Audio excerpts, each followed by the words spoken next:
social. Estos planes de pensión reúnen los requisitos que establece esta el sistema de ahorro para el retiro y son para todos sus trabajadores, pues estos montos que le entreguen por pensiones no van a integrar salario base de cotización. Planes para entregarle pensión a sus trabajadores cuando se retiren de su vida laboral. Esta es una prestación que le puede otorgar la empresa, ¿correcto? Entonces, voy a pasar a la fracción novena, si no hay duda con esta fracción octava. No integra, están algunos compañeros queriendo entrar y me desconcentran. No integra salario base de cotización. Fracción novena, el tiempo extraordinario dentro de los márgenes establecidos en la Ley Federal del Trabajo. El excedente integrará salario base de cotización.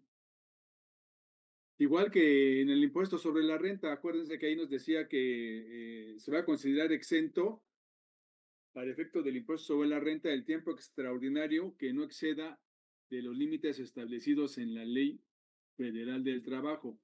3 horas diarias, 3 horas a la semana. Eso es para impuestos sobre la renta. Igual el mismo criterio es para seguro social. Es para seguro social. Permítame, voy a dar la entrada a su compañero.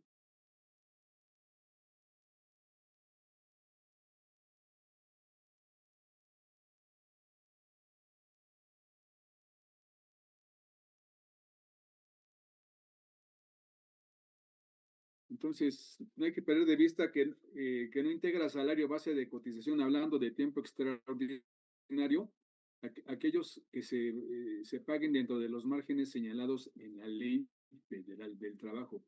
El excedente, o sea, de la 10ª hora en adelante a la semana, integra salario base de cotización. Establece también este artículo 27 que estas prestaciones deben estar debidamente registradas en contabilidad, ¿no?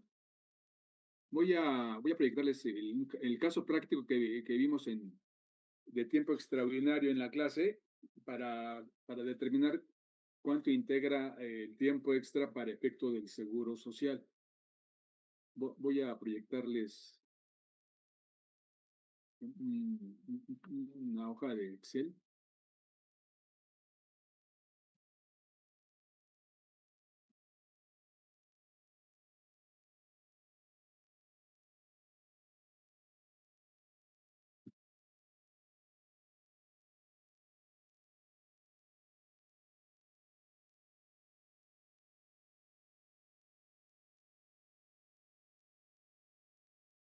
Entonces nosotros en clase de ISR vimos este ejercicio. ¿Sí lo ven, jóvenes y señoritas? Sí. Entonces, este es el tiempo extra que le pagó la empresa,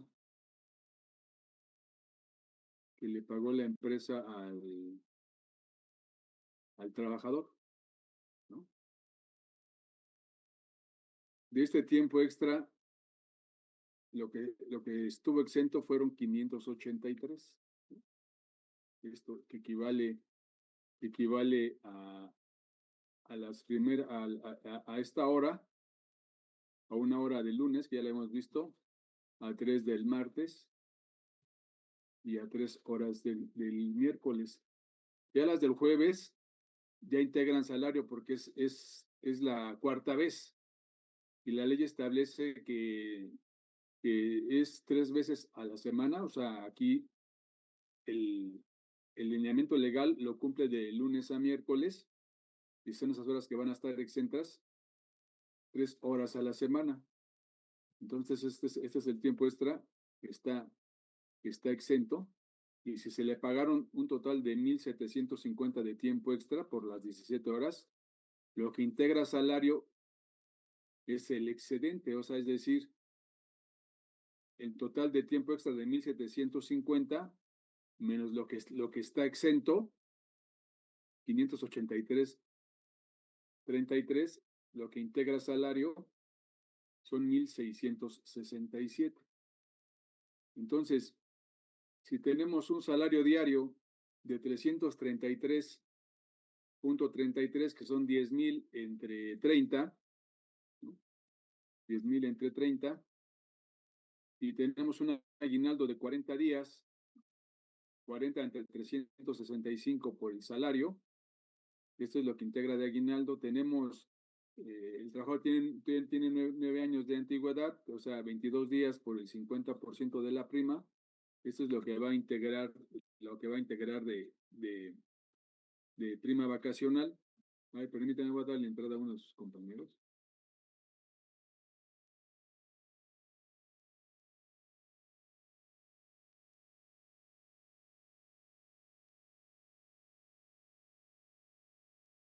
Y aquí tenemos el salario base de cotización fijo.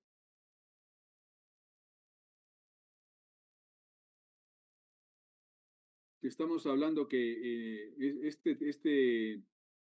este tiempo extraordinario se pagó en el mes o en el quinto bimestre de 2025, que es septiembre-octubre, y no tuvo faltas. El excedente integra cuotas de salario base de cotización que se divide entre 61 días.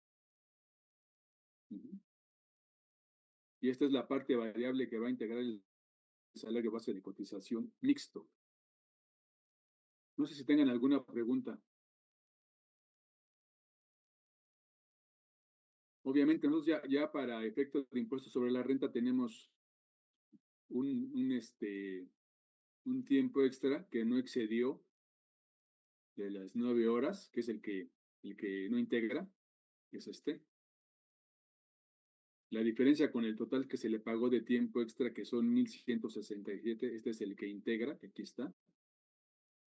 Pero de acuerdo al artículo 30, fracción segunda, en las prestaciones variables, se va a dividir el monto del tiempo extra pagado en el bimestre anterior entre el número de días en el que devengó el tiempo extraordinario. Aquí no tuvo faltas, entre 61, y esta es la parte variable que se va a sumar a la parte fija para llegar al salario base de cotización mixto.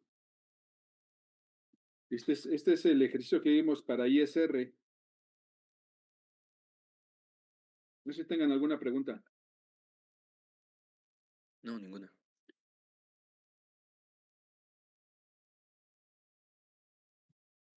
Señoritas jóvenes, ¿no hay preguntas? No. O sea, lo que No, excede profe. del límite, que son 3 horas diarias, 3 veces a la semana, va a integrar salario base de cotización. ¿Correcto? Bueno, voy a proyectarles diapositiva de PowerPoint para seguir viendo aquí algunas situaciones. Entonces, esto ya lo habíamos comentado, este artículo 29. Para determinar la forma de cotización se aplicarán las siguientes reglas. El mes natural será el periodo de pago de cuotas. Por ejemplo, ahorita estamos determinando el pago de las cuotas obrero-patronales del mes de noviembre, que se tienen que pagar a más tardar el 17 de diciembre. Y el mes natural de pago de noviembre pues, es del 1 de noviembre al 30 de noviembre. Este mes pues, es de 30 días para el pago de cuotas. Lo que ya habíamos visto, fracción segunda, para fijar el salario diario en caso de que se pague por semana, quincena.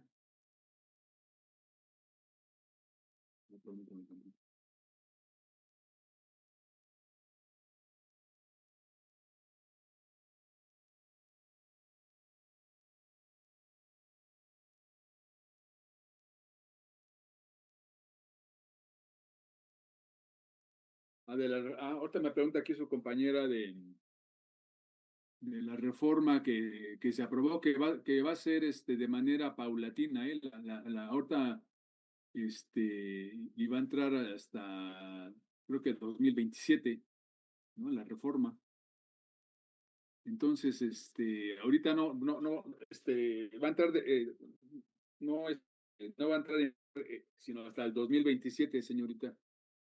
¿Y qué opino? Pues que obviamente las empresas Me pregunta aquí su compañera que cuál era mi opinión de la reforma a las 40 horas, ¿no? Entonces, pues muchas empresas de alguna manera hoy en día pues trabajan de lunes a viernes, ¿no? Y con una hora de comida, ¿no? A la semana. Entonces, con esta reducción de 8 horas, ¿no? Del lunes, porque antes la semana actual es de lunes a sábado, con 8 horas diarias. Entonces, 7 días de la semana por 8 son 48 horas. O sea, son las que se deben cumplir de acuerdo a la Ley Federal del Trabajo. Obviamente, muchas empresas, pues que elaboran los sábados, pues van a tener que adecuar pues, toda su jornada de trabajo en materia de producción, por ejemplo, los restaurantes, ¿no? O sea, es decir, pues no sé, ahí cómo lo vayan a implementar, ¿no? Para efecto de, obviamente que el costo en las nóminas se va a elevar, ¿eh? Se va a elevar el costo de las nóminas, porque van a producir lo mismo, pero en menos horas. Entonces, si ya tienen un plan de producción para 48 horas, pues estas empresas van a tener que reimplementar su proceso de producción de tal manera que lo terminen el viernes, ¿no? No sé si van a contratar más personal, que es lo que va a suceder, porque tiempo extraordinario pues, sale más caro, ¿no? O sea, van a tener que contratar más personal. Esas son las consecuencias para las empresas.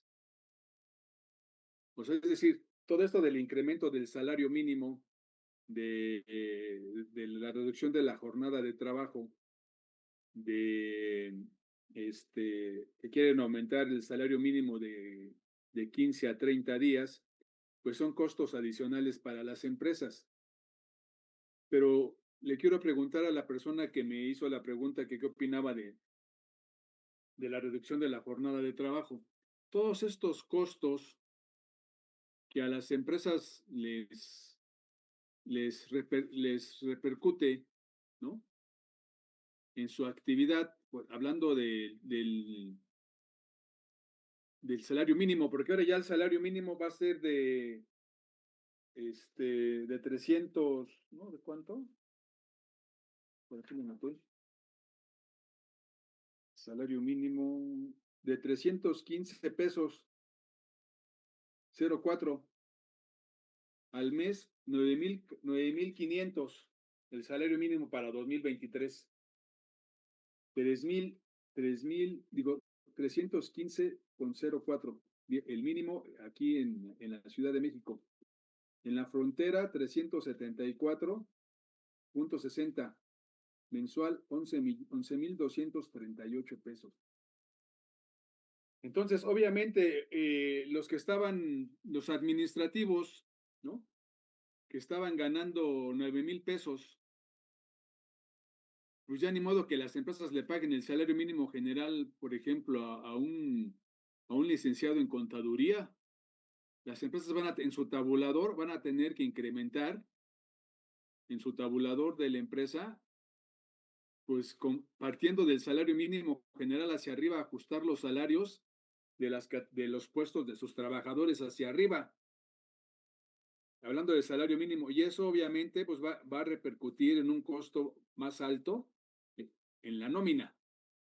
Eso es muy, muy lógico para nosotros que manejamos la contabilidad financiera y todo lo que es mano de obra, costos. Pues, eso va a tener un costo adicional el salario mínimo, el incremento en la nómina de las empresas. Ahora hablando del incremento o más bien de la disminución de 48 horas a 40 horas, reitero, si las empresas ya tenían una planeación de la producción con una jornada laboral de 8 horas diarias y 48 a la semana, le van a recortar un día. ¿Qué es lo que va a hacer la empresa para sacar la producción, señorita? Esa es la pregunta. O el joven. ¿Qué va a hacer la empresa? Yo fui el que se lo preguntó, pero yo tengo entendido que no van a quitar un ¿Mande? día, van a hacer días, jornadas de 6 horas. O sea, Es no, de no lo van a, mismo, ¿no? O sea, se va a recortar la jornada de trabajo y la planeación para sacar la producción que estaba en base a 48 horas en el costo, en el costo de mano de obra. ¿Va a disminuir o va a incrementar el costo, joven? va a incrementar. Van a sacar la producción que venían sacando en 48 horas, ahora en 40 horas a la semana. Pues en teoría esta reforma está pensada para el bienestar del trabajador. Nosotros estamos, al menos nosotros como contadores, estamos en un gremio que nos permite trabajar de lunes a viernes, pero justamente como usted menciona los meseros, yo siento que sí va a ser más benéfico, porque de todas maneras son cosas que se aplican en todo el mundo. Yo no vería problemático que en México no se aplicase modelos de Pues sí, jornada. Tal vez ok. sí hay un sacrificio a la utilidad de las empresas, Ajá. pero se va No, a traducir al beneficio también del bienestar de los trabajadores, ¿quién, en cómo te teoría. llamas? ¿Cómo te llamas tú? Adrián, Adrián. ¿Tú crees que las empresas van a perder? Y también va a pasar van a pasar la reforma que ahorita está detenida, la del aguinaldo, de 15 a 30 días. Y va a ser un costo adicional en mano de obra para las empresas. ¿Tú crees que las empresas van a perder? ¿Qué es lo que van a hacer las empresas, Adrián, para no tener para no tener pérdidas o que disminuyan sus pérdidas por esas reformas en materia laboral? ¿Qué es lo que han estado Cubrir los haciendo? costos, ¿no? pues también hay, perdón, bueno, yo solamente quisiera finalizar diciendo que también hay una reforma a las horas extra y ya se contempla que sean hasta 12 horas extra por semana. Entonces, muy Ajá. probablemente las empresas van a querer pues aplicar ese modelo de las horas extra, pero lamentablemente muchos empleos, pues pese a que tienen horas extra, no las van a pagar. Si no lo Pues, hacen pues, ahorita, menos con la reforma. pues sí, sí hay muchas empresas que explotan al trabajador, ¿no? O sea, por ejemplo, nosotros en los despachos, pues tenemos hora de entrada, pero de salida no, y más en época de declaraciones, y no nos pagan tiempo extra, ¿no? Entonces, este, obviamente las empresas, todos esos costos que se van a aumentar por las reformas en materia laboral, pues las empresas las van a repercutir en el precio de sus productos, ¿no? O sea, ese es un hecho. ¿Qué pasó, Rodrigo? Adelante. Sí, todo va a aumentar. Desde Y usted ve bien eso, profe, de que igual aunque nuestro trabajo no sea tan requerido, pues lo presencial, o sea, usted ve bien que aún así tengamos hora de entrada y no de salida. Pues no, o sea, se tienen que respetar las jornadas de trabajo de acuerdo a la Ley Federal del Trabajo, ¿no? O sea, por eso existe la ley. Obviamente aquí el trabajador pues está en su derecho de demandar a la empresa para que le pague el tiempo extra que trabajó, ¿no? Que trabajó, o sea, esa es la realidad, ¿no? ¿Y Y, usted qué opina de las empresas que fichan a los trabajadores porque demandan a las empresas? O sea, que ya cuando llegan a otras empresas piden la referencia del anterior y les dicen que como justamente este trabajador demandó a la empresa, pues ya no lo contratan. Y de esta manera se ficha para que ya no, para que pues ya no consiga trabajo posteriormente. sí, así es, en tu CV pues te piden referencias de los trabajos anteriores, ¿no? Entonces, si tú demandaste a la empresa anterior donde estuviste elaborando, pues, y la pones como referencia, pues, obviamente, y te dicen, no, es que ese recurso humano es muy conflictivo. Bueno, conflictivo, si exiges tus derechos, pues no estoy de acuerdo que seas conflictivo. Pero de entrada, pues obviamente el que va, al trabajo en el que está solicitando el empleo, pues ya le va a llamar la atención que demandaste a la empresa y obviamente van a descartar tu CV. Está mal, ¿no? Está mal. Pero lamentablemente así se manejan las empresas en México, ¿no? Lamentablemente. Entonces, pues lo que tiene que hacer la autoridad es hacer revisiones en las empresas, así como lo hace el SAT en materia laboral, ¿no?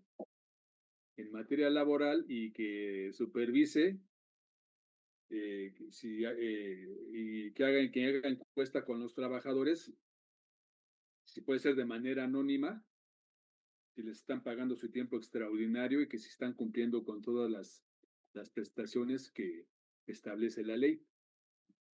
Porque sí, obviamente las empresas eh, sí explotan a la mano de obra, ¿eh? O sea, es como una norma, pero está mal, ¿no? Está mal, está mal.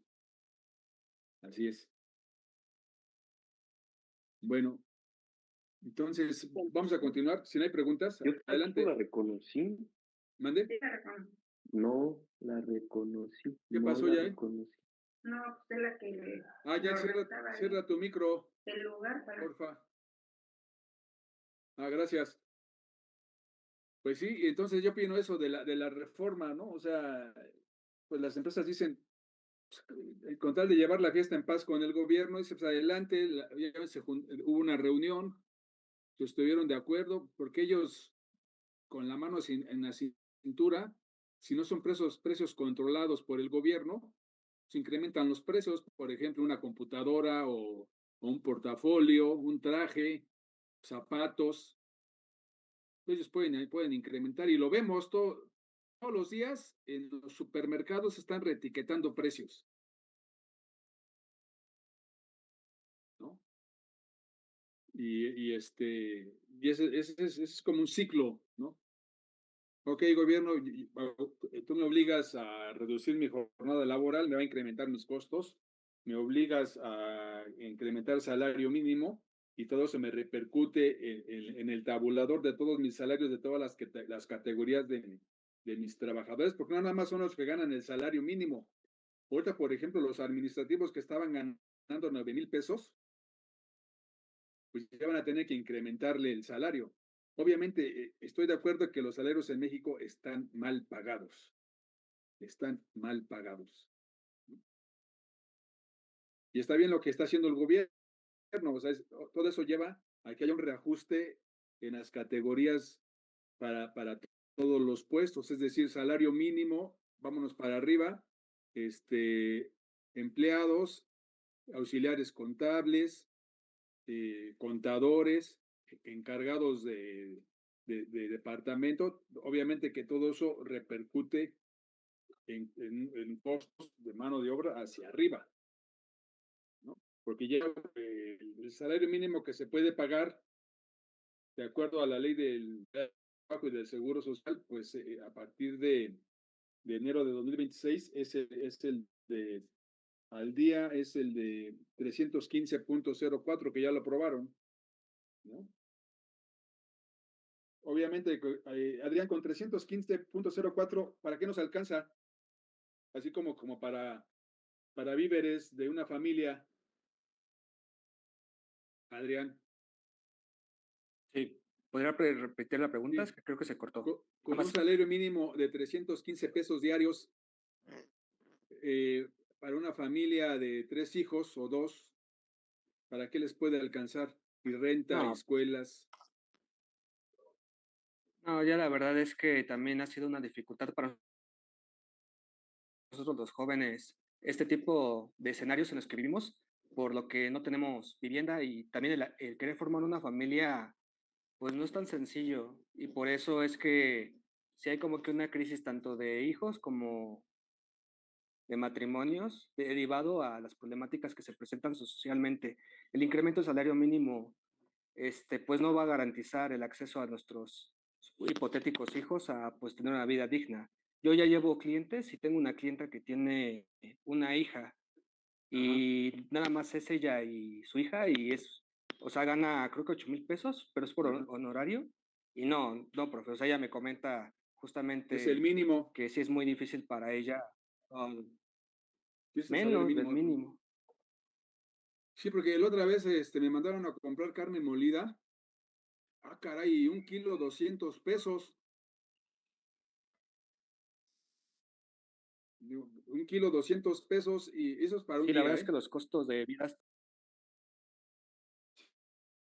Sí, sí, sí. Y luego para el jitomate creo que está, ¿no? El gas, o sea, es que vuelvo a lo mismo. O sea, el gobierno dice, pues voy a incrementar el 23% para 2000 el salario mínimo. Y resulta que todas las empresas en los precios que no están controlados lo incrementan el 60%, sale peor, ¿no? Sale peor. O sea, ¿cómo es posible que un kilo de carne en la molida, que es la más barata, no sé, el steak creo que ya están 280 el kilo, ¿no? El huevo está a 50 pesos el kilo, las tortillas 20 pesos el kilo, 25 pesos, que casi de 3 kilos sean 60 pesos, pues sí, se me hace muy caro. Entonces, pues, jóvenes, Adrián, ustedes están en la carrera que, que va a llegar el momento en que no importa en cuánto esté el salario mínimo, sino les van a pagar por lo que saben hacer, ¿no? Por lo que saben hacer. No importa en cuánto ande el salario mínimo o en cuánto ande, o sea, a nosotros nos van a pagar por lo que sabemos hacer. O sea, por una asesoría fiscal te van a pagar un porcentaje, ¿no? Pero obviamente, pues eso tiene un proceso, ya les había comentado ya en el aula. Les van a pagar los mejores salarios o van a contratar para una auditoría o para una asesoría fiscal o para contabilidad financiera, pues a los que tengan la experiencia para poder hacer esos trabajos, ¿no? Entonces, y que estemos actualizados, que tengamos un posgrado, ¿no? Que nos estemos capacitando todos los días. Ese es. Y no, pues no se desanimen porque va a llegar el momento en que pues, van a ganar mucho más del mínimo, ¿no? Pero ese es un proceso.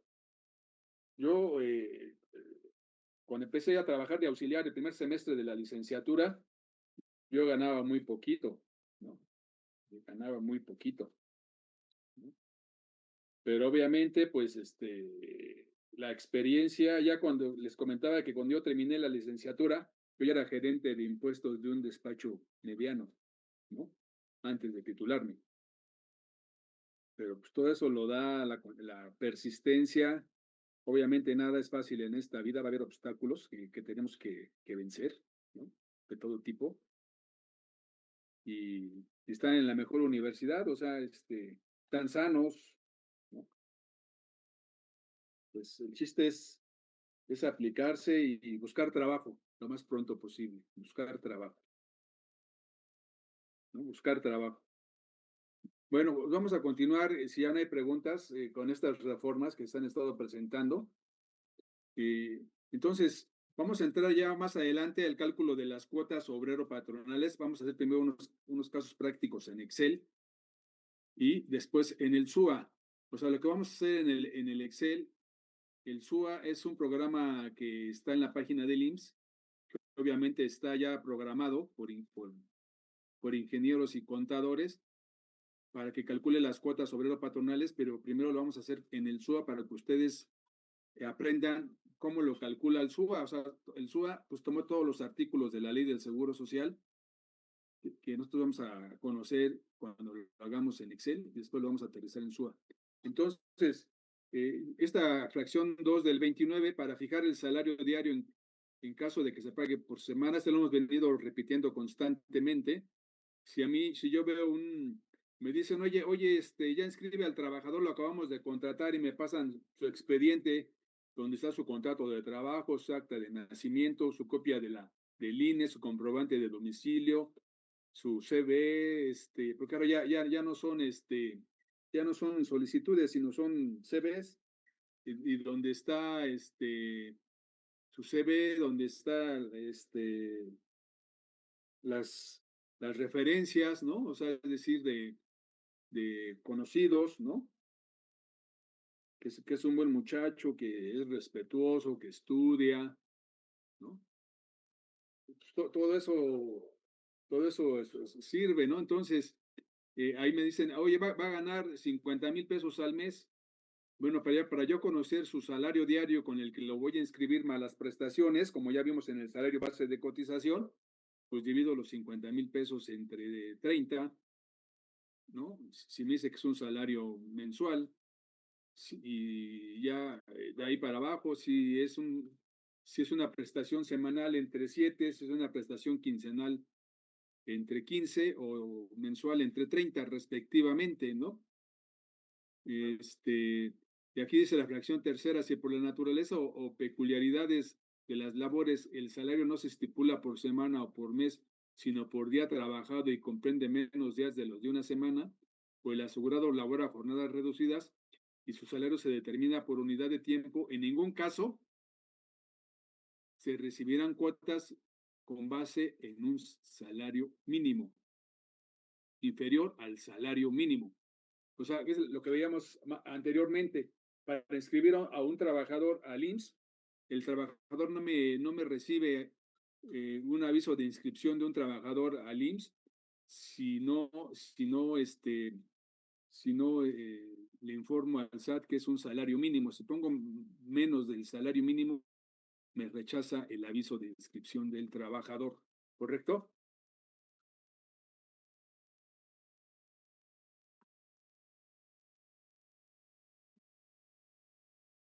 Eso es muy importante para el cálculo de cuotas, ahora que ya entremos a calcular las cuotas. Artículo 31, a darle lectura al artículo 31. Cuando por ausencias del trabajador a sus labores no se paguen salarios, pero subsista la relación laboral, la cotización se ajustará a las siguientes reglas. Pues hay trabajadores que faltan, ¿no? Que faltan, por ejemplo, el lunes o viernes, como muchos hoy faltaron que es viernes. Es como que ya una costumbre del mexicano, ¿no? O sea, es decir, hacer un San Lunes o irse al cine o, no sé, a las chelerías, ¿no? Es viernes, pues ya vámonos. Pero los que somos profesionales como nosotros, los que estamos aquí, pues tenemos que cumplir con nuestras responsabilidades y, por ejemplo, los clientes, ahorita estamos cerrando mes, estamos con carga de trabajo, cerrando mes y preparando impuestos, preparando cuotas del seguro social, nóminas. Entonces, eso en nuestra actividad no puede esperar porque nosotros tenemos fechas de entrega de producción de trabajo, ¿no? Yo no puedo tener personal que me falte 3 días, o sea, ya si tengo un personal que me falta 3 días, pues yo ya voy a estar pensando en darle las gracias porque me retrasa toda la producción de la entrega del producto de trabajo. Ahorita tenemos que ya entregamos estados financieros, estamos preparando ahorita ya los pagos provisionales de ISR, IVA, retenciones, y preparando ya aguinaldos, ¿no? También preparando las cuotas obrero patronales, el 3% sobre nómina, ¿no? Eso no puede esperar. No pueden darme el lujo de faltar y que eso se detenga, ¿correcto?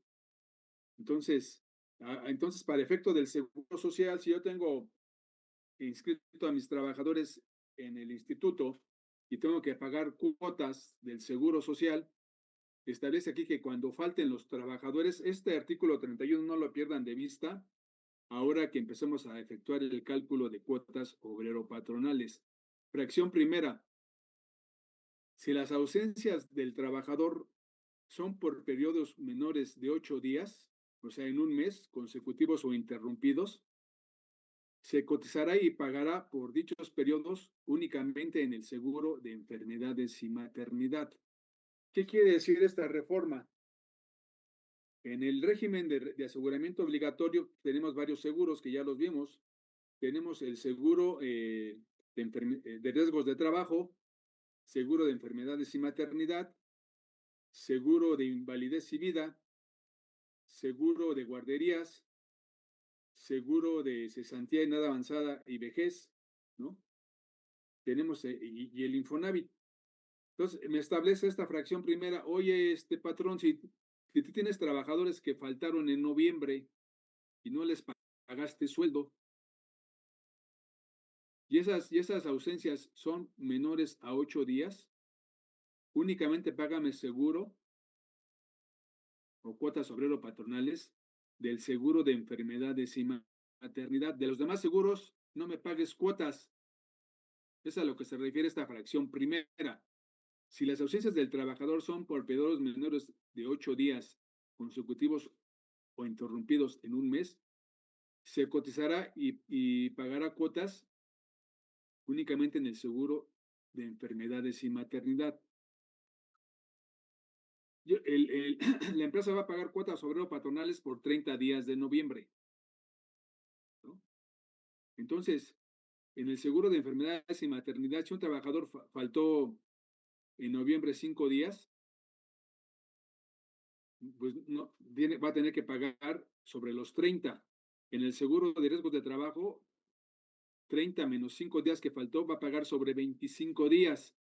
En el de invalidez y vida, 30 menos 5 faltas, 25 días. En el de guarderías, 30 días del mes de noviembre menos 5 días que faltó, sobre 25 días. Esto lo vamos a ver cuando ya aterricemos en casos prácticos. En el seguro de enfermedades y maternidad va a tener que pagar cuotas sobre los 30 días. ¿Correcto? Los patrones deberán presentar la aclaración correspondiente hablando de las ausencias, indicando que se trata de cuotas sometidas por ausentismo y comprobarán la falta de pago de salarios mediante la exhibición de las listas de raya o de las nóminas correspondientes.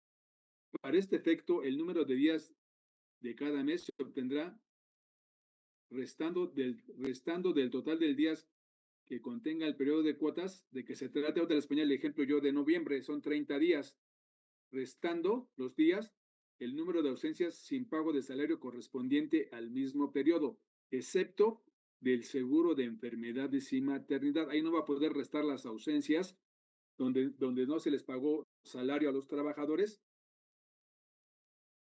del seguro de enfermedades y maternidad. De los demás seguros, sí, ¿correcto? Hinojosa me está pidiendo entrada.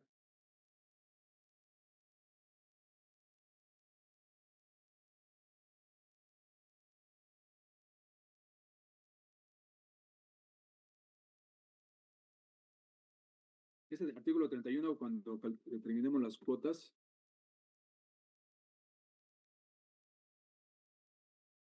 Si las ausencias del trabajador son por periodos de 8 días consecutivos o mayores, el patrón quedará liberado del pago de las cuotas obrero patronales siempre y cuando se presente el aviso de baja del trabajador. Luego sucede que en las empresas, pues, por ejemplo, cuando tienen un despacho y ya no va el trabajador, no le avisan al despacho de que ese trabajador ya no labora. No le avisan al despacho para que presente la baja ante el IMSS de ese trabajador. Si el trabajador ya no labora en la empresa y no se ha presentado la baja de ese trabajador ante el instituto, el patrón está obligado a seguir pagando las cuotas obrero patronales. Como lo dice aquí, el patrón quedará liberado del pago de las cuotas obrero patronales siempre y cuando se presente el aviso de la baja del instituto. ¿Correcto? Si el trabajador ya tiene una semana que ya no labora en la empresa y no le han avisado al despacho para que proceda a presentar la baja en el ITSE de ese trabajador, mientras no se presente la baja, el patrón está obligado a pagar las cuotas obrero patronales de ese trabajador, ¿correcto?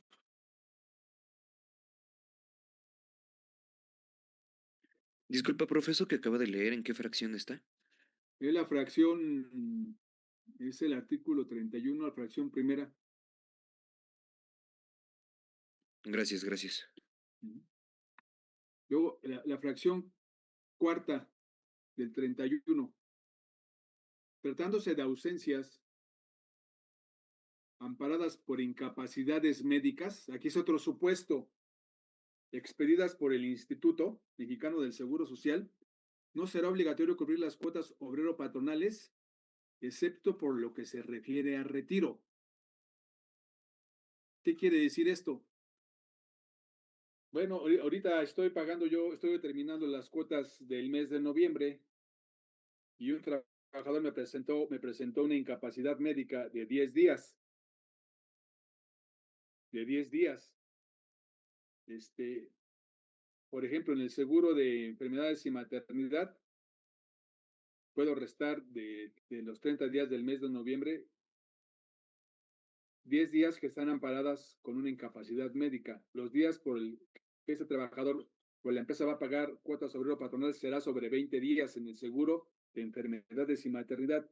En el seguro de riesgos de trabajo sobre 20 días, porque me presentó un trabajador una incapacidad de 20 días. Todas estas incidencias de ausencias se tienen que capturar en el SUA para que tengan un efecto en el cálculo de las cuotas, las ausencias sin goce de salario menores a 8 días y las incapacidades médicas. También voy a restar 10 días si me presentó un certificado de incapacidad de un trabajador en noviembre, voy a restar 10 días del seguro de guarderías, del seguro de invalidez y vida y del seguro de cesantía en edad avanzada y en el de retiro no.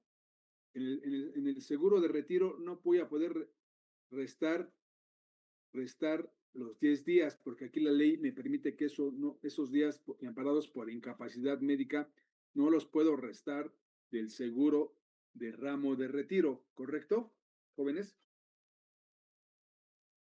¿Correcto? Sí, profe. Este artículo 31, ténganlo allá a la mano. Ahorita que empecemos a ver el cálculo de cuotas obrero patronales, las ausencias, de acuerdo al artículo 31, sin goce de salario menores a 8 días, se pueden disminuir del pago de las cuotas obrero patronales, excepto del de enfermedades y maternidad. Las ausencias, fracción cuarta, amparadas por incapacidades médicas expedidas por el instituto, se pueden restar de todos los seguros del régimen obligatorio, excepto del ramo de retiro o del seguro de retiro, ¿correcto?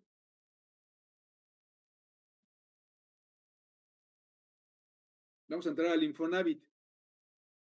En el pago de las cuotas obrero patronales, también en el SUA, también está el concepto de Infonavit.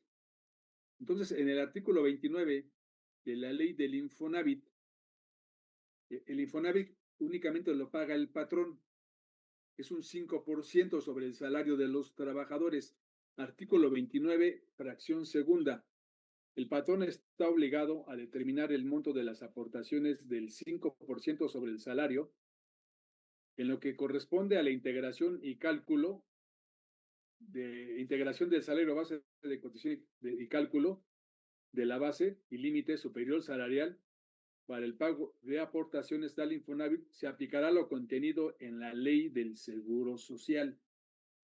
Para el efecto del salario base de Disculpa, profe, cotización ese artículo 29 es de la ley del Infonavit. del Infonavit, ley del Ok. Infonavit. Aquí me está estableciendo esta fracción segunda que las cuotas que tiene que pagar el patrón es el 5% sobre el salario base de cotización y que para determinar el salario base de cotización y el cálculo de las cuotas, hablando de ausencias por salario, de ausencias por faltas y de ausencias por incapacidades médicas, se aplicará lo contenido en la ley del Seguro Social. Fracción novena. La obligación de efectuar el pago de las aportaciones al Infonavit se suspenderá cuando no se paguen salarios por ausencias en los términos de la ley del Seguro Social. Luego, tratándose de incapacidades médicas expedidas por el IMSS, subsistirá la obligación de pago de aportaciones. Para el pago de las aportaciones al Infonavit, en materia de incapacidades médicas expedidas por el IMSS, no puedo restarlas los días amparados por incapacidades médicas de la base para el pago de las aportaciones al IMSS del Infonavit, ¿correcto? Reitero, para el pago de las cuotas al Infonavit, la ley no me permite restar de la base para el pago de las aportaciones del Infonavit los días amparados por incapacidades médicas expedidas por el IMSS. Vamos a ver más adelante que hay cuotas mensuales y cuotas bimestrales. Es decir, que se pagan de manera mensual y de manera bimestral. Eso lo vamos a ver más adelante. Luego viene el impuesto sobre nóminas.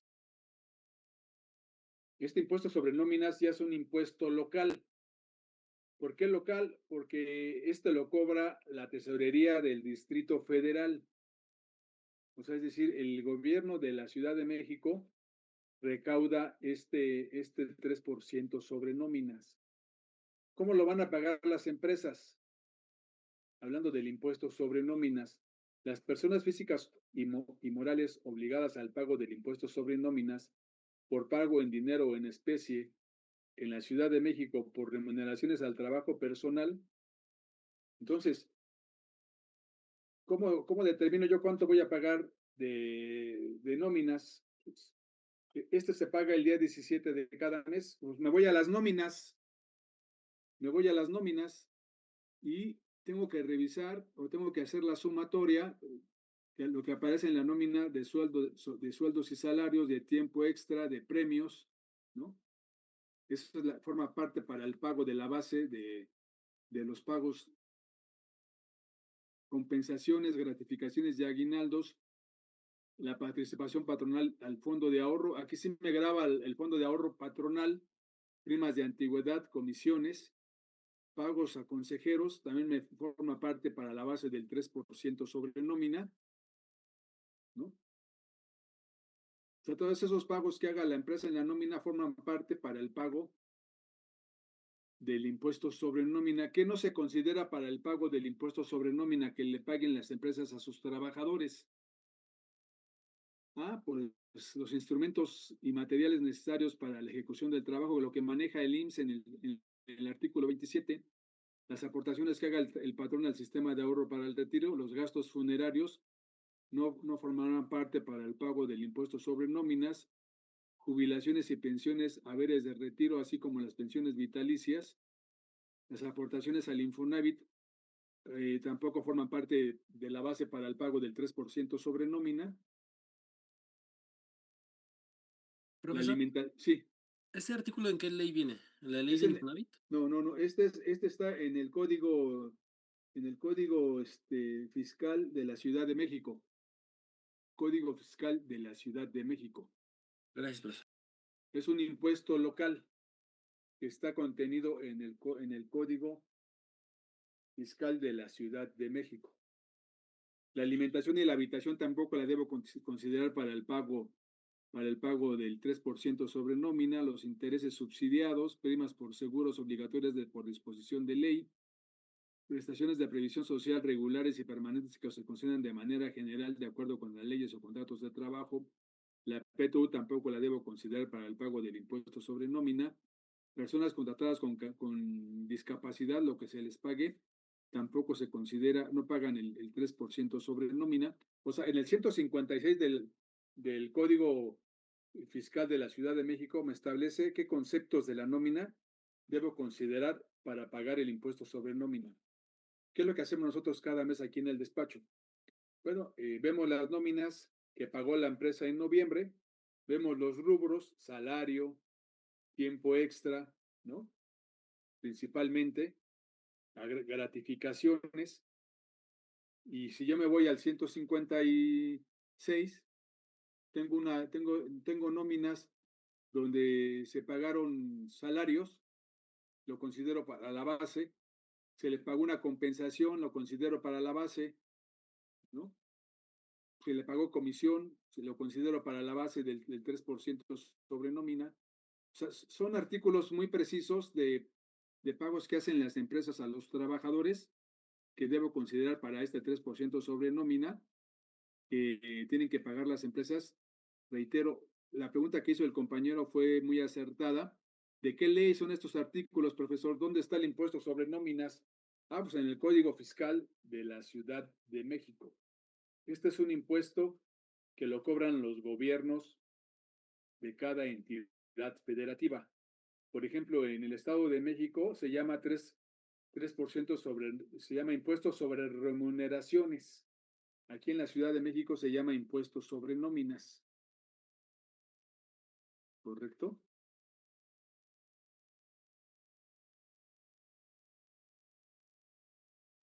Ahorita vamos a ver que aquí dice, se terminará aplicando la tasa del 4% por una reforma para este año, pero hay un subsidio. Vamos a ver más adelante.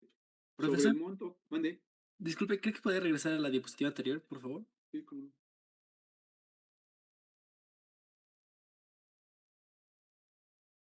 Listo, profesor, muchas gracias. Este impuesto se determinará aplicando la tasa del 4% sobre el monto total de las erogaciones realizadas por concepto de remuneraciones al trabajo personal subordinado. Se causará en el momento en que se realicen las erogaciones por el trabajo personal.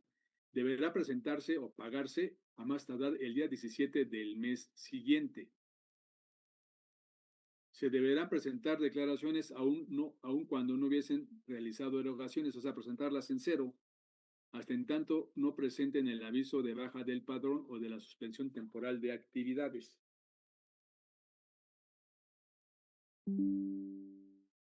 Hay un artículo transitorio, ¿no?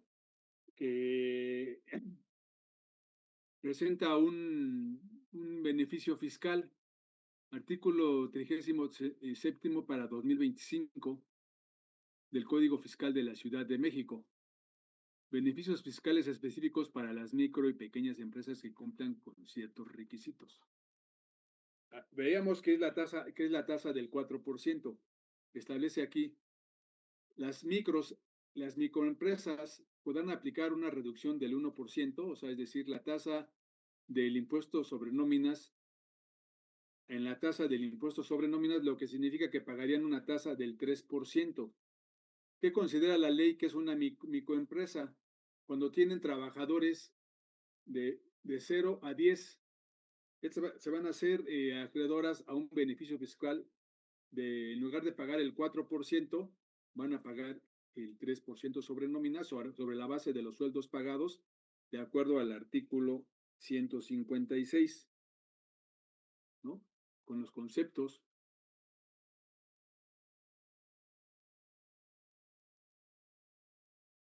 Luego, hay otro beneficio fiscal para las pequeñas empresas.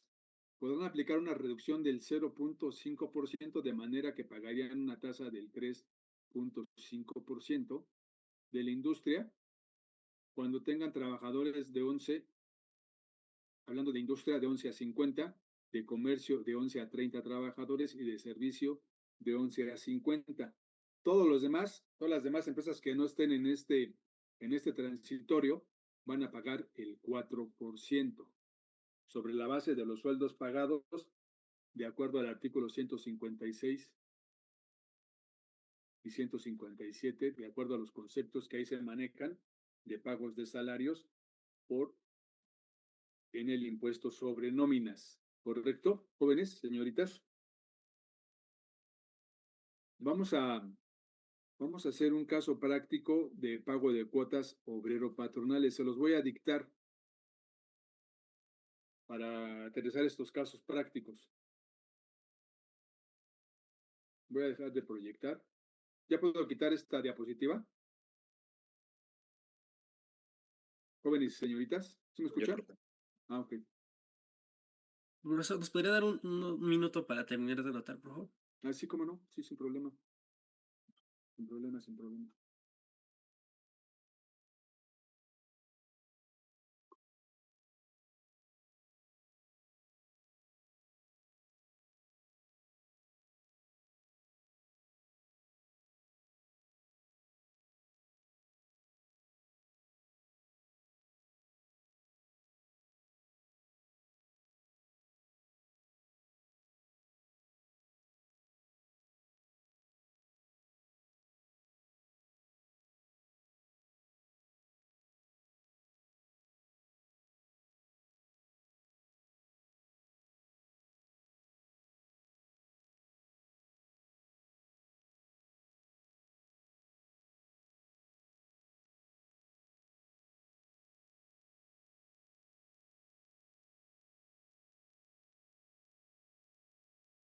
Me avisan cuando terminen, por favor.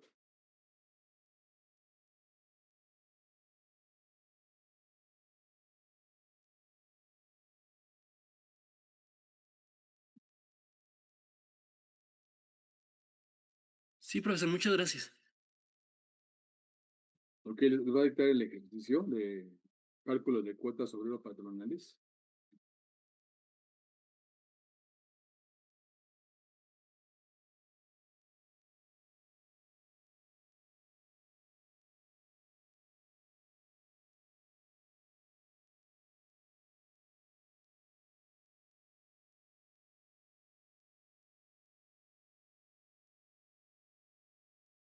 Sánchez.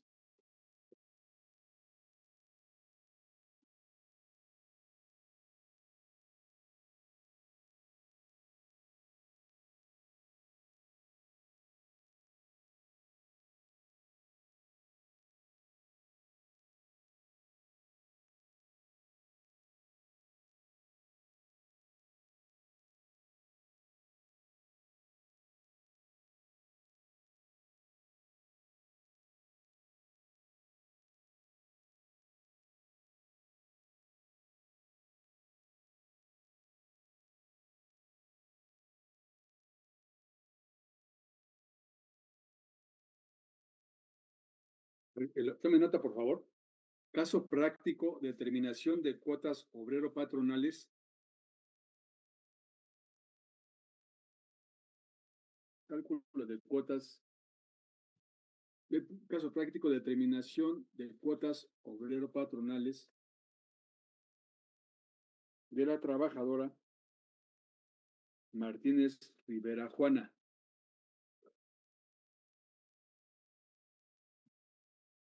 Correspondientes al mes de octubre. Correspondientes al mes de octubre de 2025. Ahorita les pregunto por qué vamos a calcular, les comento por qué vamos a calcular octubre. Y determinación de cuotas bimestrales quinto bimestre,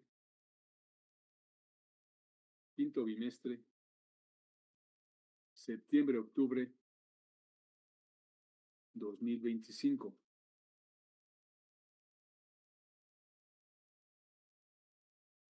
Punto y aparte, salario base de cotización de la trabajadora, salario base de cotización, ya les voy a dar yo el salario base de cotización. Salario base de cotización diario fijo de la trabajadora, 923.04. 923.04. En el mes y en el bimestre, la trabajadora no tuvo ausencias. En el mes y en el bimestre, la trabajadora no tuvo ausencias. Ahorita vamos a ver un caso práctico donde no hay ausencias. Vamos a ver otro caso práctico donde hay ausencias sin goce de salario y hay ausencias con trabajadores que presentan certificado de incapacidad. Ahorita el caso que vamos a hacer, ¿por qué les doy cuotas del mes de octubre? Porque, por ejemplo, para efecto del seguro de retiro de cesantía en edad avanzada y las aportaciones al Infonavit, esos 3 seguros se calculan de manera bimestral. Entonces, ahorita, por ejemplo, las del 6º bimestre para estos seguros tendrían que ser noviembre y diciembre, ¿no? Y todavía no termina.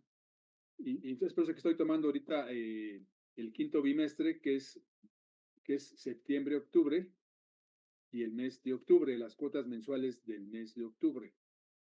¿Correcto? Entonces, yo digo, aquí vamos a dejar la clase para que podamos terminar la siguiente clase, el caso práctico de las cuotas obrero-patronales y aterrizarlo en SUA. Pero vamos a ver cómo lo calcula el SUA, con qué artículos, con qué lineamientos de la ley. Eso es lo que vamos a conocer en Excel. Y después vamos a ver cómo lo calcula el SUA. Porque el SUA, reitero, es un sistema de autodeterminación de cuotas, ¿no? Y ya está programado ese paquete para el cálculo de las cuotas obrero-patronales con las disposiciones de la ley del Seguro Social. Entonces ahorita vamos a dejar aquí la clase y ya el lunes vemos el cálculo de cuotas. O sea, vemos el caso práctico de este cálculo de cuotas del mes de octubre y las cuotas bimestrales y lo aterrizamos en el SUA. Si aún hay preguntas, hasta aquí. No, profesor, no hay pregunta.